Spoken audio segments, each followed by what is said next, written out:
It's a pleasure, but also somewhat sad to bring the seminar today to a close because it's been hugely productive and hugely helpful, I'm sure. Can I begin by just expressing thanks, firstly to Colonel Jackie and her very hard-working and innovative team who have pulled this symposium together. Thank you for bringing us together in this way to discuss something that's hugely important. Can I thank the hand-picked panel who presented? Each of you made a fantastic contribution, not just to the discussion, but I think also to the thinking that everyone will take back to your foxhole, wherever that is, to consider what the future lies. And then thirdly, thanks everyone who has either travelled some distance to be here, have come across town, or indeed are taking the time to consume this digitally through the Cove from anywhere around Australia. It's great to have you all here to hear the message, but also to perhaps help spark and continue the conversation that just simply has to continue. So if I tried to pull all of this together, I would say that we had a fantastic keynote from Kevin this morning that really set us on our way, that really spoke to some of the things that are timeless.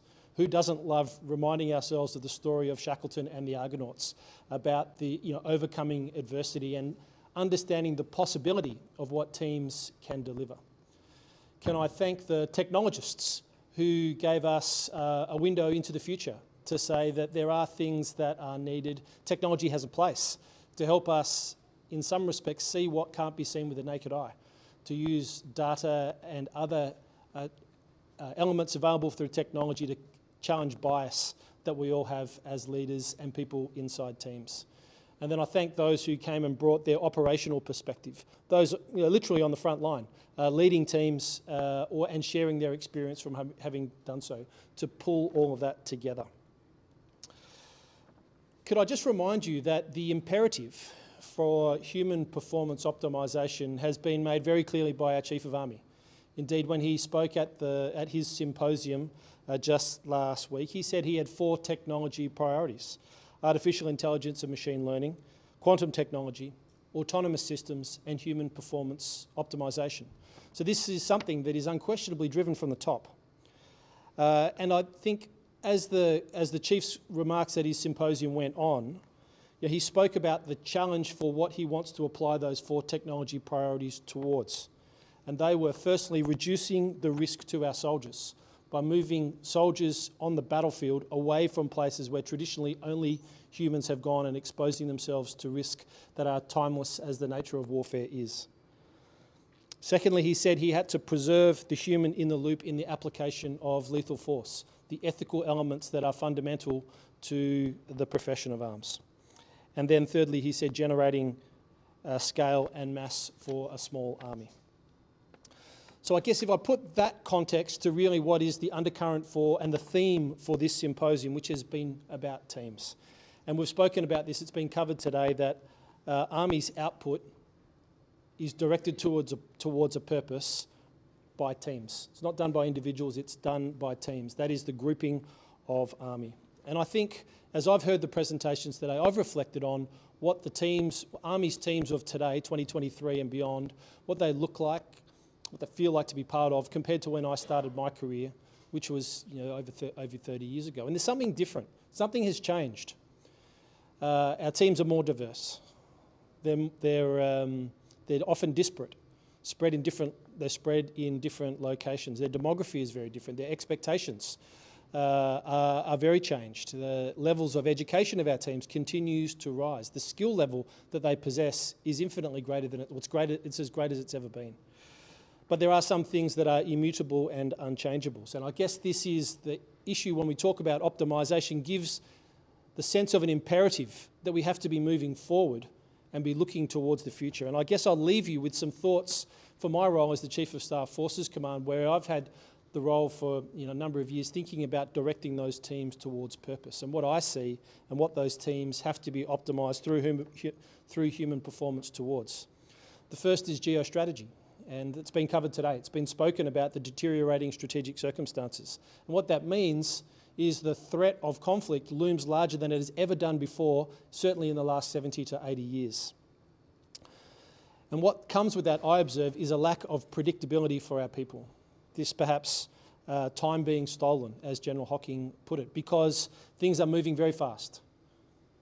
on the churn, whether it's tempo, churn, pace of activity, levels of output. It's at a pace that I've not seen it before in my career. So that is a challenge for our teams, being able to quickly adapt and adjust to many different things.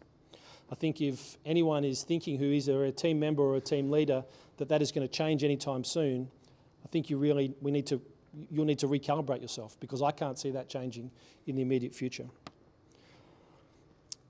Secondly, the roles of our teams and the people within it are changing fast. We think about human-machine teaming, about what people will do versus what machines will do. That is coming much closer to everybody. The application of artificial intelligence, what jobs we will give to computers versus what people will do. That is challenging people right across the Australian Army. That's connected to an emptying of the battle space, where we're trying, as the Chief has said, is trying to move people away from the point of risk. So what does that mean? Because we know that there is an element that is fundamental to the nature of warfare that is unchanging, that it is a human endeavour, and this, what we talk about, the last 100 metres, is dangerous, as dangerous as difficult territory anywhere in human existence. That might not change, but there are other elements that will and are changing. You just need to look at Ukraine to have an insight into that. And then wrapped around all of that, from an enterprise or an institutional perspective, the nature of work is changing in the Army, just as it is across the broader Australian landscape. Work is being done far more remotely. Data and the use of data and applying data is replacing human skills everywhere, and that creates a challenge for ourselves. There again, this imperative for us to optimise for this environment. Then if I add to that Army's response that's been articulated through the Defence Strategic Review and the priorities for Army moving forward: Army littoral manoeuvre, joint long-range fires, air and missile defence, integrated logistics, and a single brigade of heavy combat capability. So that means that our systems and our structures that enable all of that environment are changing. So my closing comments for you all is we must use human performance optimisation to optimise for the future, and to ensure that our practices for leaders and team members and the teams that we form is pitched for the requirements of the future. And we do so, of course, as we have always done, taking great lessons from the legacy that we carry to this point and apply into that future context. So I'll just end my remarks where I began, to thank everyone who has participated or supported in bringing today together. It's been a hugely beneficial activity, and I wish you all a safe journey back to your home locations. Thank you very much.